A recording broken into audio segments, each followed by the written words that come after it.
How you doing, brother? I'm doing great. I'm glad you sent me that link because I had totally forgotten my commitment to podcasting. I kind of had a feeling I should have given you a reminder earlier. I know holiday season gets busy. Yeah, it is. We finally finished our Christmas shopping. Oh, congrats. Becky's had the gifts wrapped under the tree for the past week. But she has her shit together. I know. She's amazing. I'm lucky. I'm not as lucky as Rocky is. No one is. No one is. So how you Like, been? I've been good. I've been good. I was just wanting to say that Rocky, he's so lucky that he heals from permanent bodily injury inexplicably. Say that again? He heals from permanent bodily injury inexplicably multiple times. Yeah, brain damage, eye injuries. He's got Apparently, Drago broke things that haven't been fixed, but I've seen no evidence of that at all. It's funny that you bring up that quote from Creed 2. I just recently saw Creed 2 for the second time just yesterday. Okay, yeah. And I watched it with my mom. My parents are in town. They're visiting from out of town, from British Columbia. They're here for the holidays for a week. My mom is a big Stallone and Rocky fan. She's enjoyed the films throughout the decades herself, and she hasn't seen Creed 2, so we put it on. It's funny because she listens to the podcast, and I think she was kind of hesitant because she's heard how much I've kind of dumped on Creed 2 some episodes ago. Yeah, because I haven't seen it since the first time in the theater, and it's ruminated in my brain, and sometimes I think our memories can be, well, they can be tricky about anything, really. But Yeah. It was interesting to watch it again, maybe through a softer lens than I had. As I've said in the podcast before, I think some of my memory of how I feel about the film has to do with Michael B. Jordan, if what I've heard correctly about him, going behind Stallone's back to Stephen Cable Jr., kind of moaning the fact there's too much Rocky in Creed 2. Which is weird because there is not much Rocky in Creed 2, really. Well, that's what I mean. Maybe he got his wish. Yeah, okay. Yeah, I see. I've also seen Creed 2 twice. I ended up seeing it on an airplane just by happenstance. Right. I'm kind of meh on Creed 2. I don't dislike it. It's a fine movie. I wouldn't go out and buy it. The HBO channel, and it's there available to watch. I watched it for quote unquote free. I mean, I pay for the channel, but I watched it. I haven't bought Creed 1 or 2 on DVD. I know you have. Okay, yeah, I have Creed 1 on DVD only because I bought a DVD box set of all of them. Right. Never mind. That's Rocky Balboa. I actually did go out and buy Creed 1. It was at Walmart, and it was in like that bin of movies that are pretty cheap. Right, sure. Yeah, well, we'll get into the Creed films when we get to the Creed films, and I'm conflicted about them for different reasons, and I love them for different reasons. So it's going to be an interesting discussion when we break them down. Well, welcome to the show. Welcome to Going the Distance, the Rocky Series podcast. You ready to go, Kyle? Sorry, I just kind of started the intro here. Ready when you are.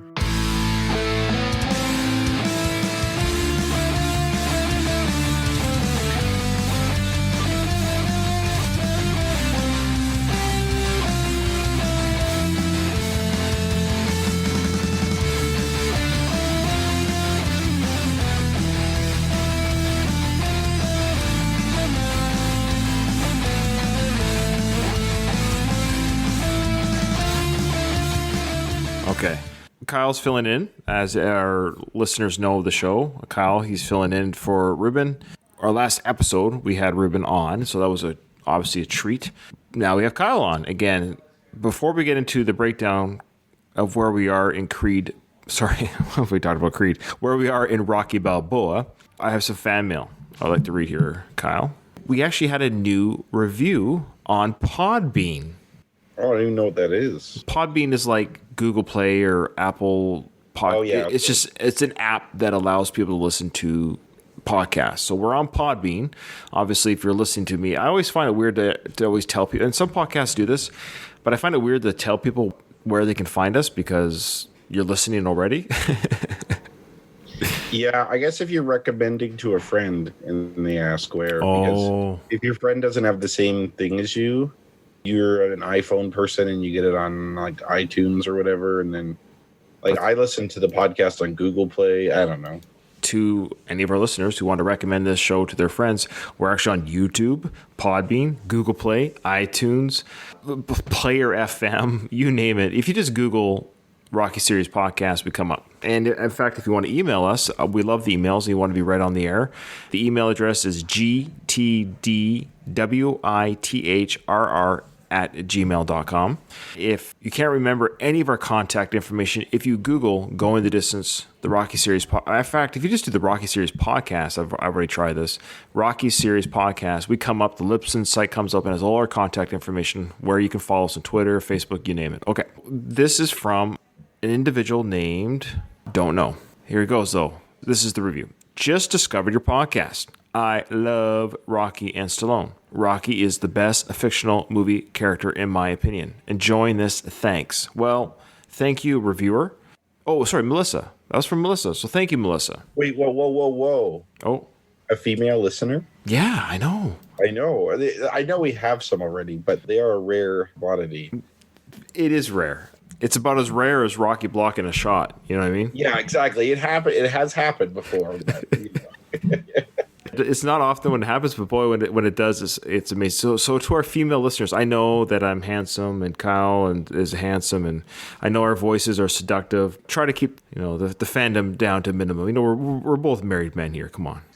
That's all I can think of, actually. Well, I was just gonna say, like, I'm no Apollo Creed. I'm not gonna sleep around on my wife. So. Yeah. Oh, I love how Creed just totally tarnishes his fidelity. Yeah. Oh, we'll get into that. Okay. This was from Greg the second. Or, sorry, the other Greg. My apologies. We have Greg the first and the other Greg. So this is from the other Greg. He goes, hey, guys, if you reach out to Bert's art agent, Frank Bellotta, and let him know you'd like to interview Bert about his art and career, you might get lucky. Frank is a great guy, and then he provided the email for us. So I don't know how Greg got that information, but he says Bert still has original art for sale, which may be of interest to your listeners. Good luck, Greg. Hey, that's a good in, actually. Yeah, thanks, Greg, the other Greg. I'm definitely going to email Frank. That's a great recommendation. I'll try that. I haven't emailed. I don't think I've emailed this email before, so this would be new. We'll give it a try. I'll wait till after the holidays, and I'll give it a whirl. I'll just let Mr. Frank know that, hey, we're just a couple of ham and eggers, but we'd love to talk to Bert. Honestly, I'm tempted. I don't know how much they cost, but I'm tempted to buy something that he painted just so I have it. It's like, Paulie painted this. Like, that's kind of cool. Yeah, for sure. Well, for sure. And Stallone paints too. I don't know if he ever sells them, but he paints as well. So it's interesting that both Bert and Stallone paint. I didn't know Stallone painted. That's interesting. Oh, you don't? Oh, dude, you just Google Stallone paintings and they're quite Picasso-ish. It's crazy. Okay. I have in the past Googled Burt Young's art. I think I was tempted. Like, when I was in college, I Googled that for some reason, but I didn't have any money, so it was just out of the question. Maybe now I could scrape together a few bucks and buy a Burt Young painting. Yeah, I sent you the email. I think I read this with my brother Ruben. So the one that you're talking about, I read on the air already. Oh, okay. Yeah. All right. Okay. This is the one where he talks about Victor Cafe and all that good stuff. And Yeah, Patreon. Yeah, okay, you read that. I read on the air, so that's good. Okay. So another new email. This is from a listener. His name is Hector. He says, Merry Christmas. Hope you guys are doing great. I watched Rocky Balboa in the theater, and this last scene you guys reviewed was the first time I ever got emotional during a movie. I think you might be referring to the flashback first date sequence. Yay, yeah, that's when I was lonely and sad. I understand. I was also same boat. Well, maybe not the same emotion, but yeah, that was an emotional part for me too. Hector goes on to say he has to disagree about Paulie. He goes, I don't think his character has been all over the place. I think it's been consistent with who the man is. When things are great, he's not bad to be around, but when things are bad, he makes it worse. Also, Kyle said Spider Rico is the dishwasher. He just went down there to wash dishes, which is why Rocky says to him, you're my guest. I honestly think Spider Rico's story might be as deep as Rocky's. Spider's debut made him look a bit like a schemer and lowlife. However, towards the end of Rocky 6, he's speaking life into Rocky, reading scripture to him and giving him spiritual comfort. What happened to this man between Rocky 1 to 6? From a personal experience, it's not a smooth road, especially when you're a fighter. This guy actually is a amateur or independent wrestler on the circuit, this emailer. I know that from Twitter. He goes, side note, Spider is in a way the new Father Carmine. Thanks a lot, guys, for keeping me awake and entertained through the night. Hector. I like that last part from Hector's email about Spider being the next Father Carmine. Yeah. I never thought of that, but I think that's spot on. Actually. Yeah, that's really good, actually. I agree. I must have misspoke about the dishwasher thing. I never thought that Spider was actually employed as the dishwasher. I always just thought that he felt bad about getting free food, and so Sure. He volunteered. I think like he was like, I have to work or something like that. Right. There is a deleted scene about Spider Rico where Rocky goes to his funeral. I Oh think it's in yeah. one of the Creed movies. Mm-hmm. It's one of the Creed deleted scenes. Yeah, that's right. No one's there for whatever reason. Rocky had to basically put it together. There was two people there. He didn't seem to have any family or any friends or anything. Whatever his story is, it ended pretty tragically, I think. Yeah, it's sad. He had a sad life. Maybe that's why he was at Adrian's restaurant all the time. Rocky was his only family, and Rocky was the only one who showed up to the funeral. Yeah, could be. I don't know if Spider was a lowlife or whatever. He did definitely seem that way in the first film. And, I don't know if he maybe had some sort of weird conversion. Anything could happen in 40 years or whatever it is, right? Right. People change. Spider Rico was probably, well, he wouldn't be my age in the first film, but similar. And so I would expect me in 40 years to be a fairly different person. Yeah, it was great. Thank you, Hector, for that email and insight.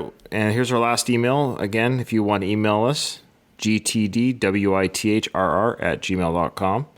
This is from C. Waldron4. He said, "Hi, guys," which is, I guess, Chad Waldron is his name. Hope he doesn't mind us saying, but oh well. We said it before. If you email us, we're going to read your name. He said, "Hi, guys. Just let you know how much I'm enjoying your Going the Distance Rocky podcast. I love your passion and insight to all things Rocky. I have a half-hour drive to work and back, and your podcast makes the drive easier." Nice. He goes on to say that he's taken Mike Kunda's tour twice and saw his documentary, The Pretender, which I still have to see. I know I haven't seen it yet, and I will. He saw the movie with Mike Kunda while he was screening it in Detroit, so that's pretty cool. He goes, "Just like I completely recommend your podcast, I fully recommend Mike's tour. Keep punching." I really want to do Mike's tour so bad.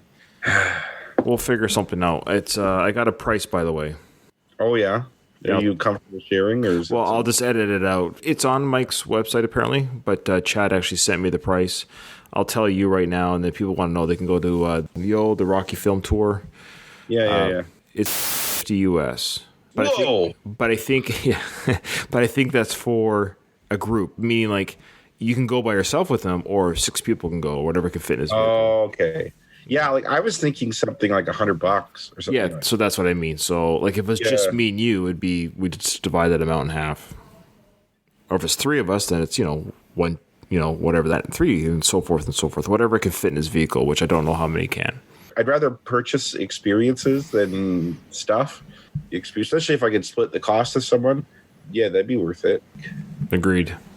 Okay, so there's the housekeeping. Let's go.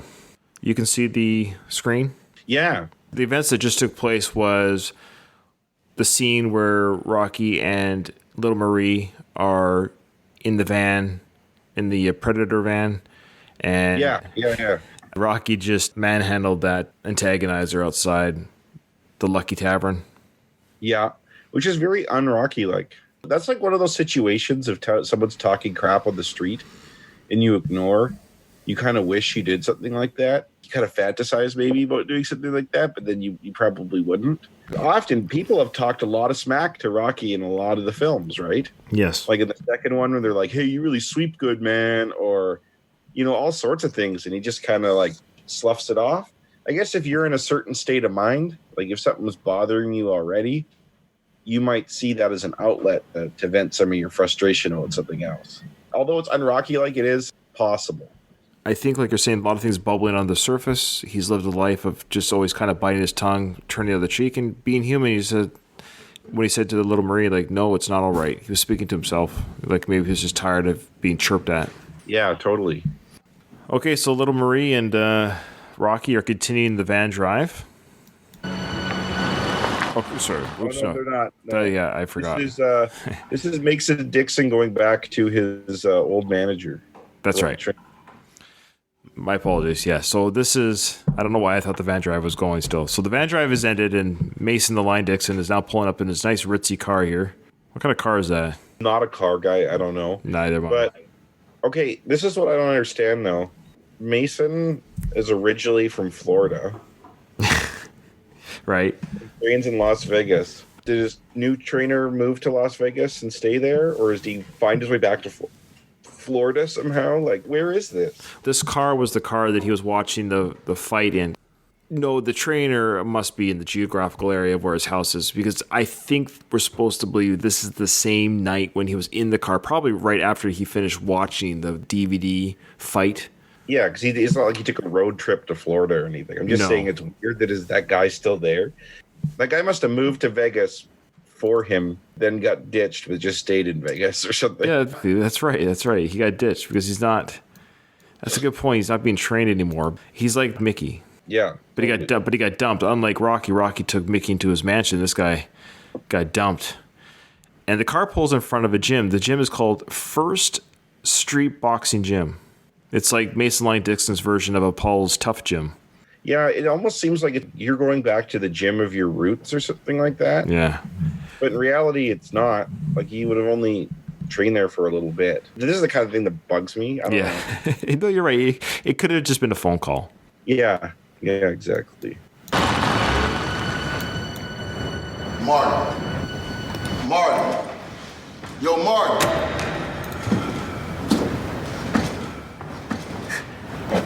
I see you still got your key. Yeah, I got a key. You got time to talk? Well, he mentions there the manager, Martin, the old trainer manager of Mason, says, I see you still got your key. So this is to indicate this building's been here for a while, and there was a time that Mason Line Dixon did train here. Yeah. All good trainers live in an apartment above the gym. Is that real? Come on. In real life, Joe Frazier did it. Really? He lived in an apartment above a gym and trained people there until he died. Oh. Yeah, Joe Frazier lost pretty much all of his money. And this guy is also doing it. I got a lot of time since your people let me go. Ooh, did you catch that? Oh, yeah, of course. First of all, I think it's really rude that you just walk basically into this guy's house since he lives here late in the night and just start yelling, yo, Marvin, or whatever. Yeah, it's very presumptuous on Mason's part that he can just literally wake him up from a slumber. My issue's important. We need to talk right now. Yeah, can we do this in the morning? Can we? Because he was actually putting on like a robe. Like he was in bed sleeping. Yeah, give him a call first before you come over, man. Like, geez. And then good to Marv saying, yeah, sure, I got time to talk since I'm jobless. Since your people let me go. And then, yeah, I had nothing to do with that, he says. No, I had nothing to do Because with apparently he doesn't... Because apparently he can't control anything like that. Like, who trains him? Yeah. Kind of fighter has no say over who trains him. It was all about money, I'm sure. Yeah. All right, so that was a quick little interaction. We'll get back to it, but now we've cut to, I guess this is to indicate the same night. These events are happening at the same time. Mason's talking to his old trainer, and now we cut back to Rocky and Little Marie having a semi-date, catching up evening together, and they're outside. Yeah, we moved in about a year ago. Yeah? Yeah, I mean, it's only temporary. Yeah, I can see that. I'm going to look for an apartment. The apartments are nice. Yeah, it is what it is, you know. Yeah, it is what it is. She's feeling a little bit embarrassed about the shady apartment they're living in. Or it looks like a row house maybe or something. Yeah, it's a row house where the other half of the row house, or the other part of the row house adjacent, is burnt out and abandoned. So there's probably either at that exact time or later on or before someone has done crack in that squatted there or something like that, right? Like, and I love how she says, we're going to get an apartment. And Rocky said, yeah, apartments are nice. Well, actually, they're more than just nice, Rocky. You said to Adrian, they're all the same. those are men's apartments. That's true. She has a woman's apartment that she's going for. Rocky can't be that judgmental because, like, his apartment was pretty bad. Men's apartments are all the same. Just like women's apartments might be different. They might be more decorative or unique. We talked in the other episode there how the age difference between the actress and Sly. She is, at the time of this filming, she's about 38. Yeah. And Stallone was 59, 60. 60. Oh, yeah. Well, okay. She was, a 20-year difference. That makes sense. In the first film, she was 12 and he was 30. The age gap is actually smaller in real life than what it should be. Yeah, that's fair. Yeah, I think we did our math wrong last episode, so hopefully we don't got any emails calling us out on that, but I'm sure we will. But, this place used to be pretty nice. There's a lot of history around here. Yeah. Yeah, like, Down the street there's the Cambria Fight Club. They used to call that place like the bucket of blood. I took some massive beatings down there. So is he talking about the chapel that he fought in? It's inconclusive. It could be. You don't know where, like, what that chapel was called originally. What did he call it? The Cambria Fight Club? Yeah. Well, here we go. The Cambria Fight Club is a red brick building near the intersection of Kensington Avenue and Somerset Street, and it stands as a reminder of the bygone glory days of professional boxing in the Kensington neighborhood. This building was known as the Cambria Athletic Club from 1917 to 1963, and during its years of operation hosted popular weekly boxing matches. The building is now used as a warehouse and is located in the heart of the Philadelphia Badlands, a hot spot for heroin and cocaine users. Police officers regularly patrol the nearby intersection in an effort to deter open-air drug sales and other criminal activity. So it's definitively not that same place then. No, but he said he fought there, and it used to be called the Buckets of Blood building. Yeah, because his face would get opened up. If we were to believe the timeline, he would have fought during his late teens, early 20s in the Cambria Athletic Club. Remember when he was talking to Mickey, 10 years ago, I need your help, but you never helped me. That would have been about when he was taking massive beatings in that club. Oh, there you go. Talk about some deep dive, man. That's why people come to this show, Kyle.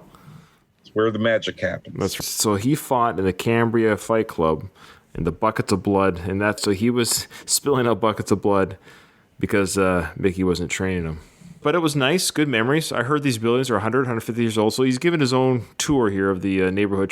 He's trying to tell her that even though you live in a crappy row housing, burnt out crack house, there was a time this place was nice. But when she opens the door, I remember thinking it actually looked kind of nice inside. Let's check it out. It was nice, good memories. And I heard these buildings like 100, 150 years old. So, I mean, if I was 150 years old, I'd be falling apart too, so it's okay building. Does that light work? Nah, it's burnt out or something. Yeah. He had an issue with the light in Creed 2 as well. I can't remember. The light outside of his apartment in Creed 2 was burnt out for 2 years. Oh, yeah, I vaguely recall now. Huh. Yeah, so now he's obsessed with the light here, and this light becomes his own little side story.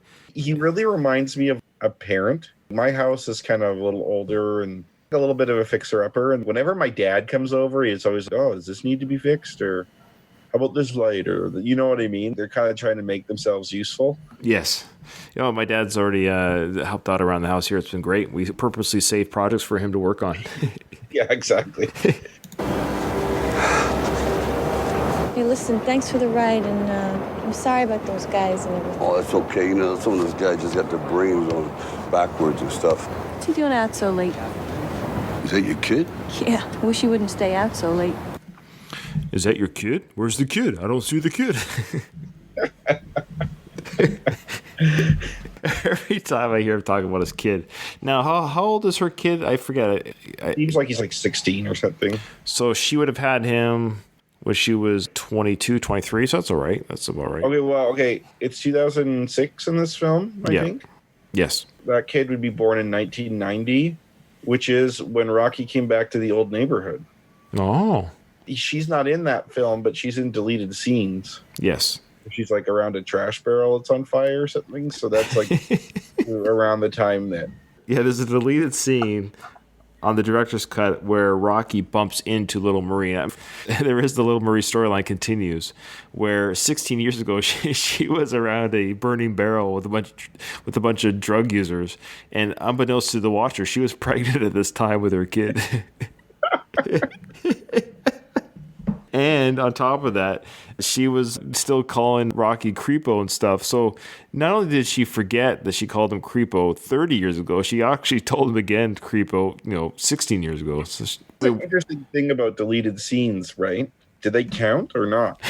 Sometimes they don't make sense, and that's okay because they're not really part of the film.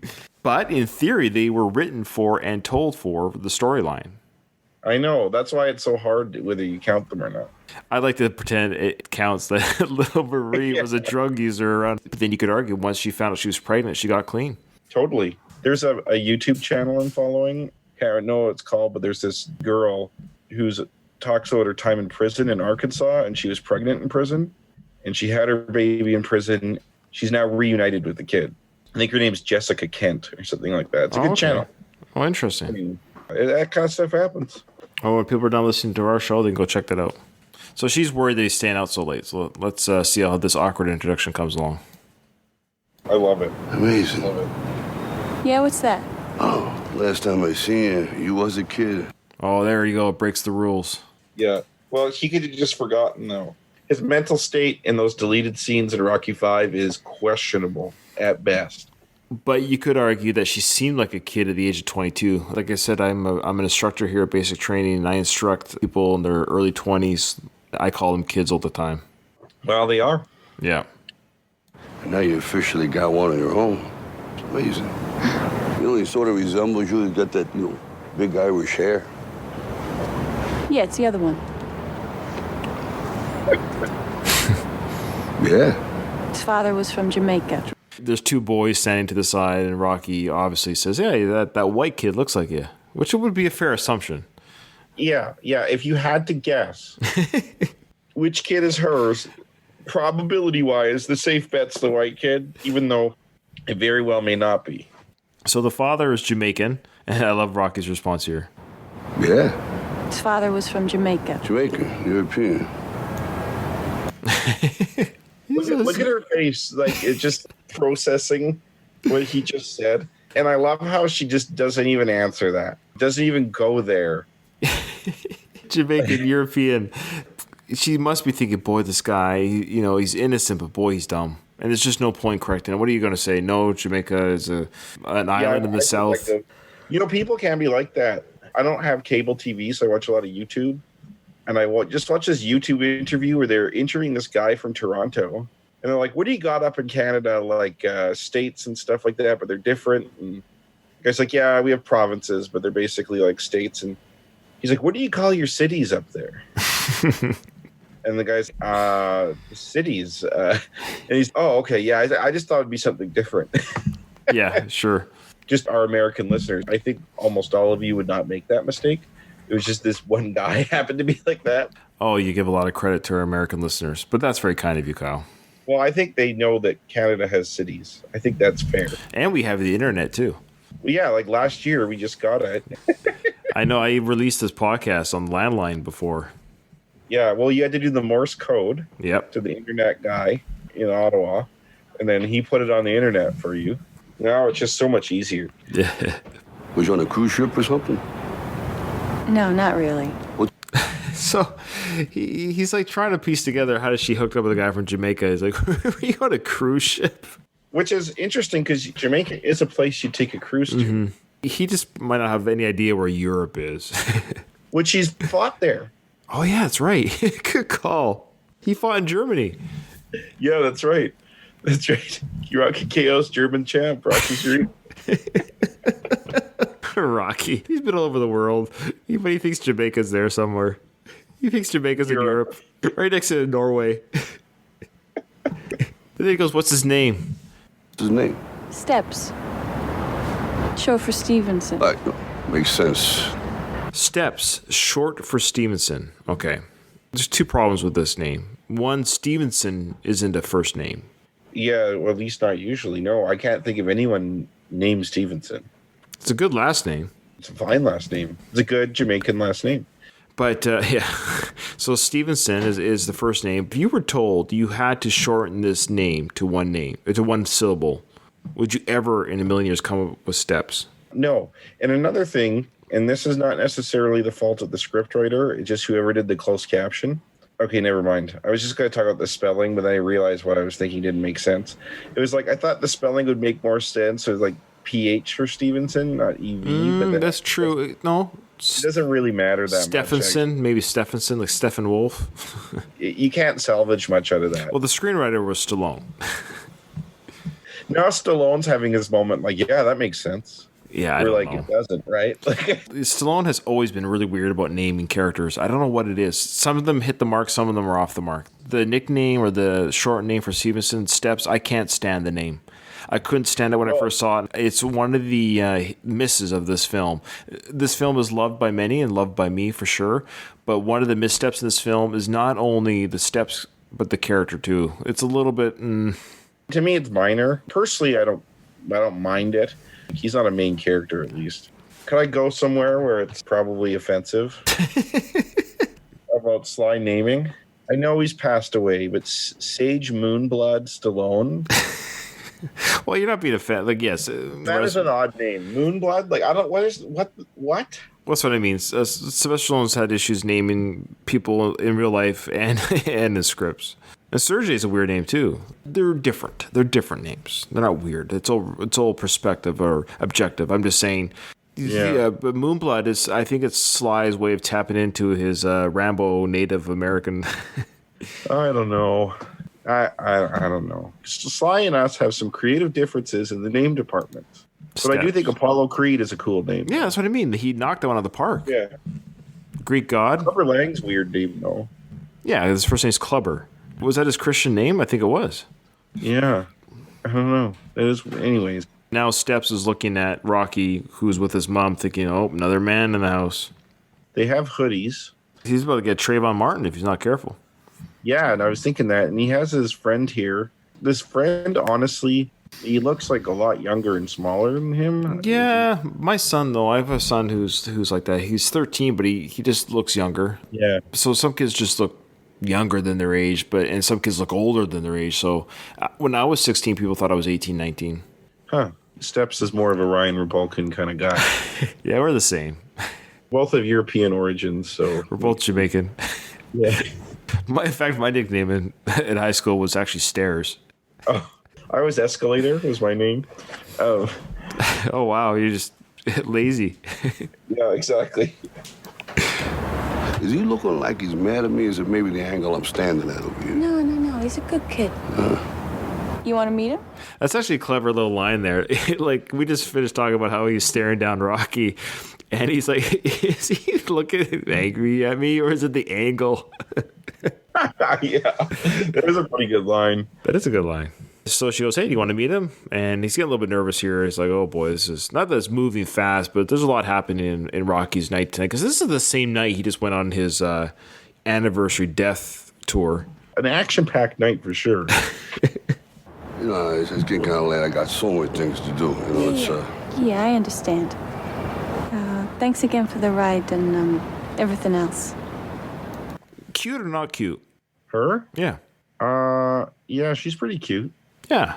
I don't really like her hair here, but when she's a hostess later, she's looking really nice. She's like that, the same type of how Adrian in her prime. I hate to say that, but I don't know how else to say it. I mean, nobody looks great at 85, but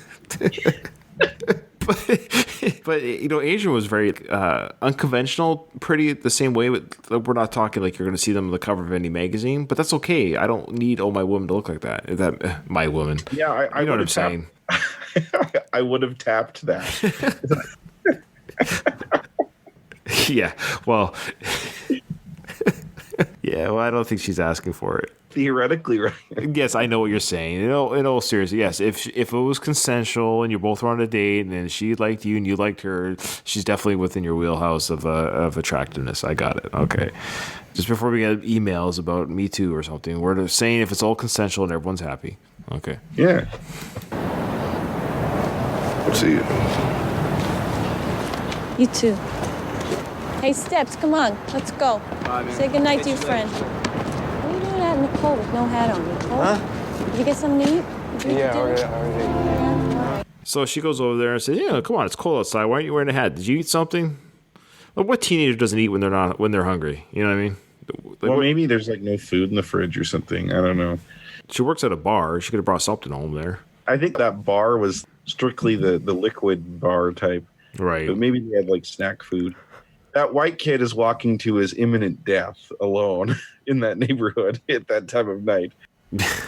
She's asking him, did you eat your dinner? He goes, yeah, I already ate. And now Rocky's turned around once he reached his van to either listen to the conversation or maybe go over there. We'll find out. Well, this is a moment of truth decision. He's done it already earlier by confronting that guy. And now he's kind of doing the same thing again, where maybe he wanted to say hi to Steps before, but chickened out. And then he's, you know what? I'm going to do this. What's the harm or whatever? I'm just going to take the risk. Yeah, let's find out. Late, you know? I've told you. What are you doing? Yo, little Marie. I love how he calls her Little Marie. Oh, the look on this kid's face too. What the F are you doing? Yeah.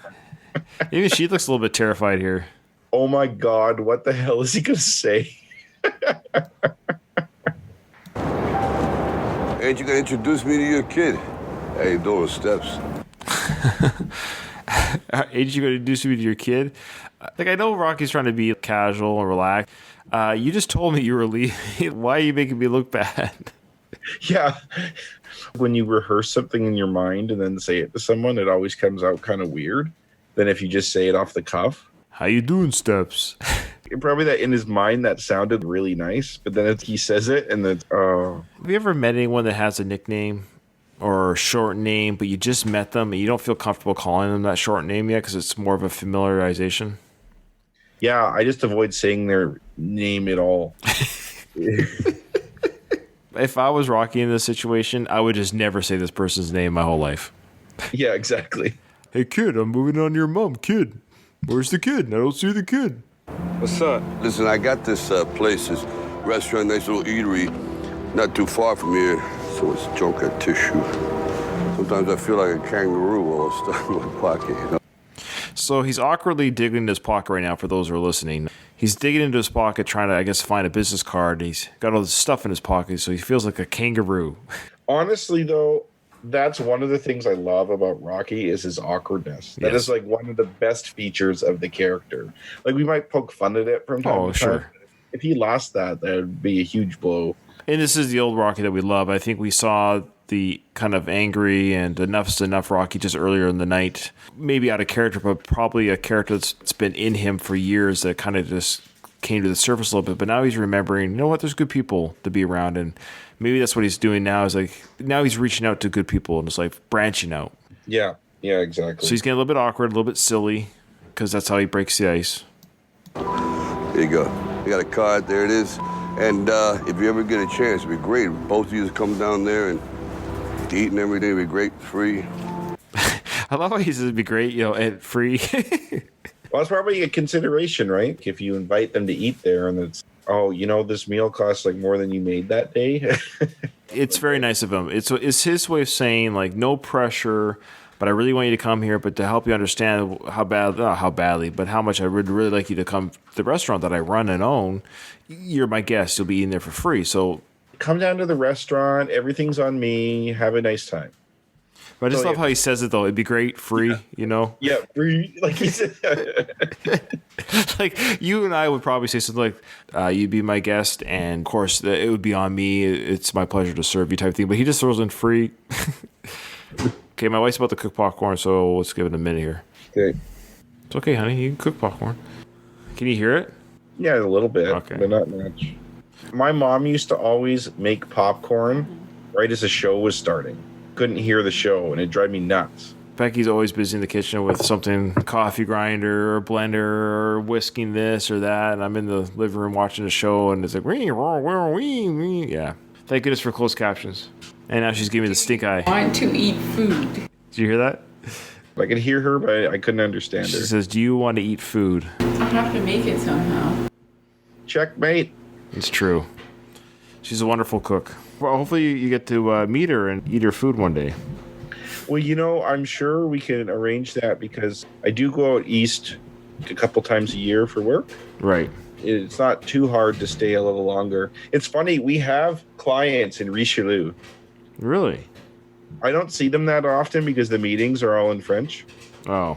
But I do occasionally go down there or to Montreal for something else. I'll probably be going through Montreal in June because I have to go to like Labrador Okay. and I switch planes in Montreal.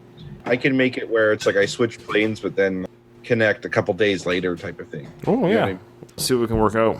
Yeah, for sure. Hey, well, I'll leave it over there on here. Leave it on the steps.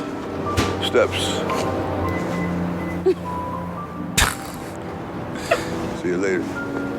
But why didn't he give her the card? Was it because he wanted to not go close to the kid, you know, keep some distance from the kid? I think so. It's just the awkwardness. The kid looks like not impressed, man. It's just like, who the hell is this guy? Which is weird because in real life, this person would be like still a celebrity figure, right? Yeah. He's an ex-heavyweight champion, not just an ex-heavyweight champion, but probably like one of the most well-known heavyweight champions ever. Yes, Rocky's been a local figure in this community for a long time, but you could see from earlier, people still have a lot of adoration and respect for him. Absolutely. Absolutely. Come on, let's go. Then again, I don't blame him. I don't know. I've never been in a single-parent household, but if I lived with a single mom and some guy was sniffing around, this is what this looks like, right? Yeah. Just from Step's perspective. I'd probably be giving him the stink eye too, right? Maybe his name is Steps because his dad steps out on their family. Hey, my wife thought that was a good joke. No, she's giving me the stink eye. Okay, we're about to cut to Mason Dixon and his trainer having their conversation. Since you were 10, since you walked in here alone. Got everything money can buy. Stop. Oh, yep. Stop. Okay, so we have now determined a huge flaw in this film. What that guy just said. Sorry, I should have let him finish, but No, go ahead and... I got so excited when I heard him say this. This is why that thing earlier popped out in my mind about like that seeming like that's his gym from forever. That guy just said, you've been like this ever since you were 10 and walked into this gym. Alone. We know Mason's from Florida. They say that. He now trains in Las Vegas. He goes to this gym, which has to be in Las Vegas, or else he just drove his car across the country, which just doesn't seem very reasonable. Right. And then the guy says, when you walked in here when you were 10 years old. Yeah, it's such an easy fix. Again, this could have all been fixed with a phone call. We're just not saying that. Or just not, yeah. It just... But they're trying to establish this trainer was there since the beginning, and Mason kind of dumped him later, kind of like a Tommy Gunn style. Yes, exactly. Known what's best for you since you were 10, since you walked in here alone. Got everything money can buy. Except what it can't. It's pride. So money can't buy pride. I don't know. That's an interesting concept that you'd almost think that having money would be pride. But I think he's talking about not pride of greedy pride, but the pride of, proud of who you are. Yeah, self-worth, self-esteem. There you go. Better. Like it, self-worth. Yeah. He says pride is what got your ass out of here. Get your ass out of here. And losing is what brought you back. But people like you, they need to be tested. They need a challenge. But you know that ain't never gonna happen. Ain't nothing out there, Mark. There's always somebody out there. Always. So this is kind of reminiscent in a reversal of ways. This is the trainer telling, or the ex-trainer, but telling the champion, instead of the trainer saying, they weren't handpicked. He's doing the opposite. He's saying, you need some handpicked fighters. You need a challenge. You need somebody that will challenge you. Yeah.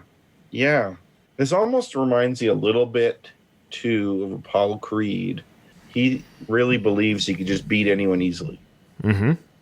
But unlike Apollo Creed, who didn't seem to have any problems in the self-esteem department. That's true. Dixon is having that, and it's probably because of the decline of boxing. Like Apollo Creed was the best in like an era that was way tougher, and Apollo Creed would have just destroyed Dixon if the two were ever to meet in their prime. It's probably Dixon's lack of self-esteem is because his opponents just suck, right? So, yeah. And also, really, actually, is he's not getting the respect from other people. Because I think if his opponent still sucked, but like everyone thought he was the best and never criticized him, he probably would have that pride still. Yeah, agreed. And when that time comes and you find something standing in front of you, something that it ain't running, it ain't backing up, and it's hitting on you when you're too damn tired to breathe, you find that situation on you, that's good. Because that's baptism under fire. That's baptism under fire. It's almost hitting it on the nose that he's describing. The very opponent that he's describing that Mason needs is Rocky. Yes.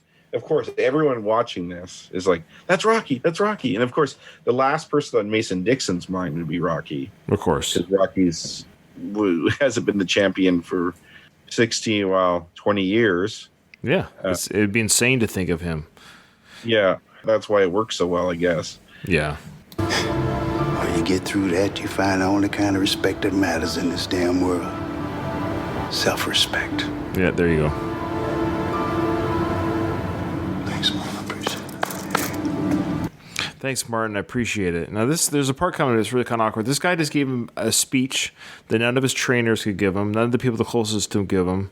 Mason seems sincere enough to say, hey, thanks, Martin. I appreciate it. And now check out this comment. It's a joke, but it's not a joke, and I feel bad for Martin here. So what can a champ do for you? You can give me some of that money you got. You know I like you, Mark, but not that much. I find it hard to laugh with him. Yeah, same. This is exactly what Mickey got from Rocky. Rocky totally appreciated and acknowledged what Mickey had done for him to bring him to be the champion level status lifestyle, and Mickey lived in luxury with Rocky.